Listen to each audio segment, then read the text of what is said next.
Good morning. So what we are going to be doing now is answering the questions in Otis, and the assessment is going to be called Reading Comprehension 2 if that's what you have. If you don't have Otis, it's absolutely all right to answer your questions on the piece of paper or orally. So let's read the story together. The title is Tops and Bottoms, and the author of this article is Janet Stevens. Let's have a look.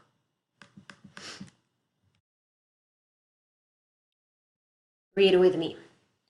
Once upon a time, there lived a very lazy bear who had lots of money and lots of land. His father had been a hard worker and a smart business bear, and he had given all of his wealth to his son. But all Bear wanted to do was sleep. Not far down the road lived a hare. Although a hare was clever, he sometimes got into trouble.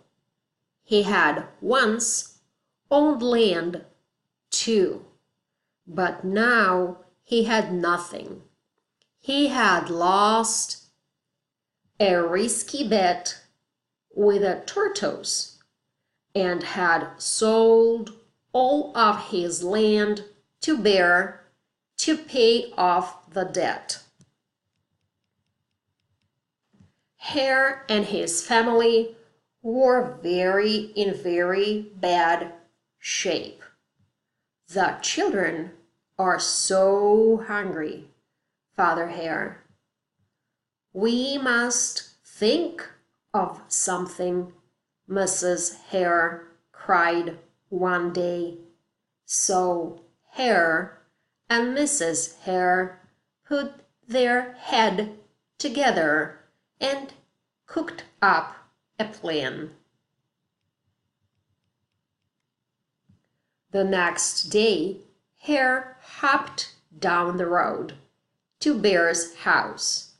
Bear, of course, was asleep. Hello, Bear, wake up. It's your neighbor, Hare. And I have an idea. Bear opened one eye and grunted. We can be business partners, Hare said. All we need is this field right here in front of your house. I'll do the hard work of planting and harvesting, and we can split the profit right down the middle. Yes, sir, Bear. We're in this together. I'll work and you sleep. Huh? Said Bear. So, what will it be, Bear? Asked Hare. The top half or the bottom half?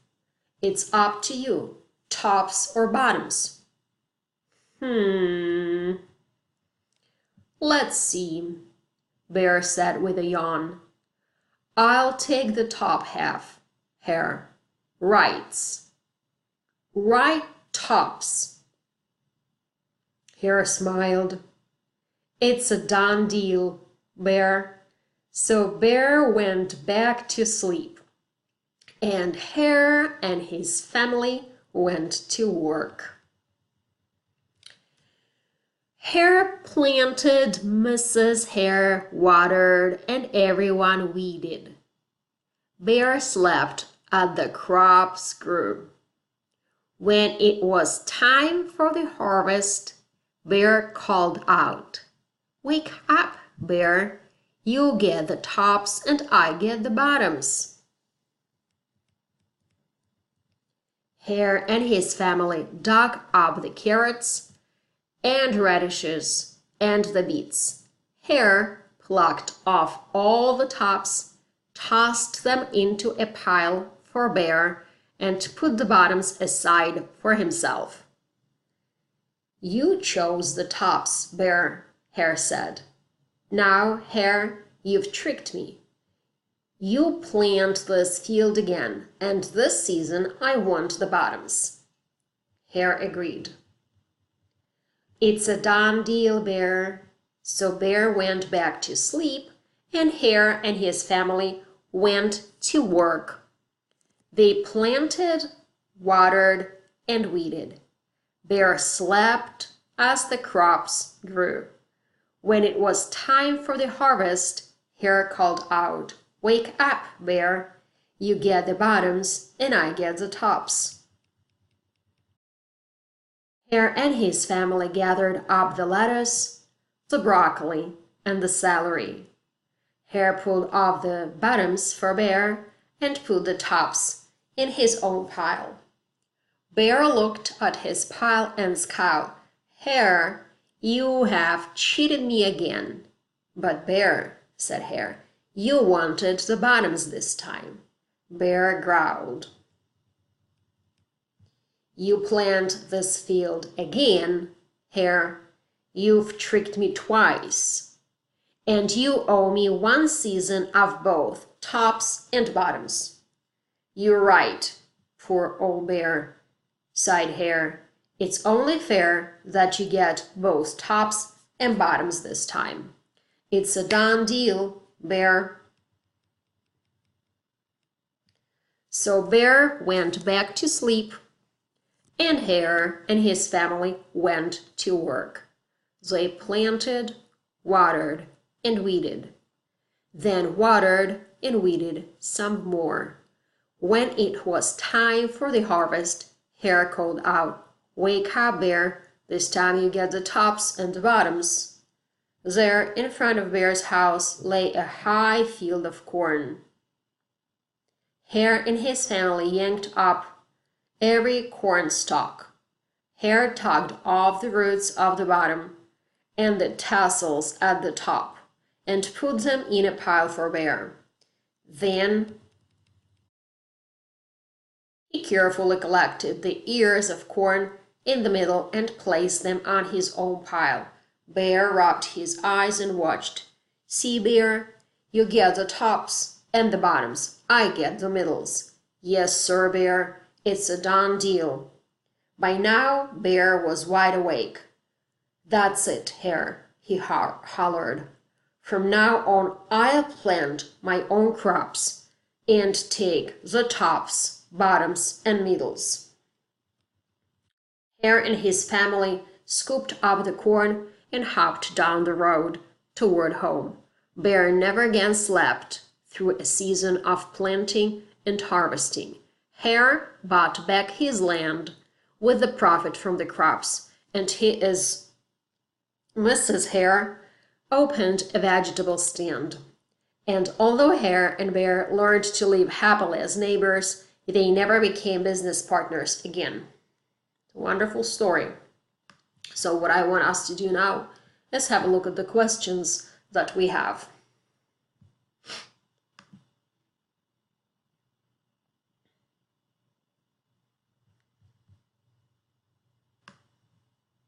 Okay. So, question number 1 asks us, let's go back.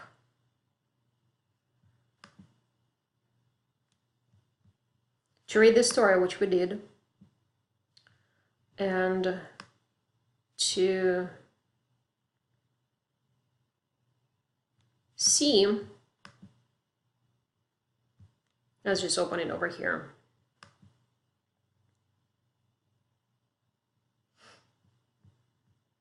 Let's just look at it as an example and to see which one is the moral of the story. Okay, so there are 3 choices.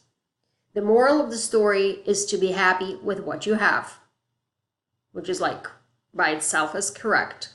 Or the moral of the story is everyone has to help out in order for the family to survive. This is by itself is also correct.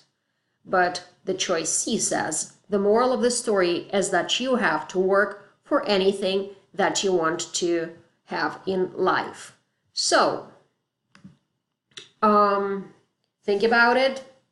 And although all those three answers sound like wonderful themes and topics and ideas, only one of them is specifically the main idea of this particular text. So think in your head very carefully and try to answer this question. Let's move on. Let's look at your question number 2. So it says, listen to the story. What moral did Bear learn at the end of the story? And we need to finish the sentence starter and write about the moral that Bear learned. So the moral that Bear learned was, what do you think? He definitely learned that it is important to work for anything you want to get. And that's the only way. And there are no other way to really succeed in life than working hard for the goals that you set for yourself. So something like that, I believe, is a good answer, but definitely keep thinking what you think is going to be your answer. So why this lesson is important? Well, definitely it is very important to learn that lesson early in your life, because that's when you can learn good working habits, so on and so forth. The moral of the story is to always work hard. Give an example from your life. And another question, how can this moral apply to your own life?